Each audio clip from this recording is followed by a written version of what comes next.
Ішкі істер министрлігі заң мен тәртіп қағидатын іске асыру аясында халықаралық есірткі тасымалы арналарының жолын кесу бойынша арнайы іс-шаралар жүргізуде.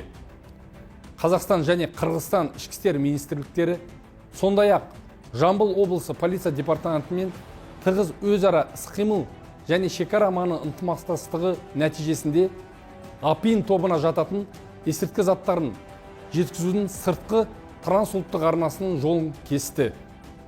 Бірлескен арнайы операция барысында Шымкент қаласында Қазақстан Республикасының 2 азаматы ұсталды. Олардың жанынан ауғанстандық шыққан шамамен 5 килограмм апин есірткі заты тәркіленді. Аталған факті бойынша Қазақстан Республикасы қылмыстық кодексінің 297 бабы 3 бөлігіне сәйкес сотқа дейінгі тергеп тексеру басталды. Күдіктілер уақытша ұстау изоляторына қамалды.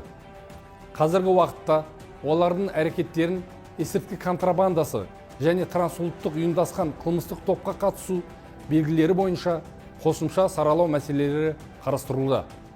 Қазақстан Республикасы Ішкі істер министрлігі халықаралық ынтымақтастықты нығайту аясында еліміздің аумағына есірткі жеткізудің сыртқы арналарының, сондай-ақ олардың Қазақстан аумағы арқылы транзитінің жолын кесуге бағытталған нысаналы арнайы операцияларды жалғастыруда.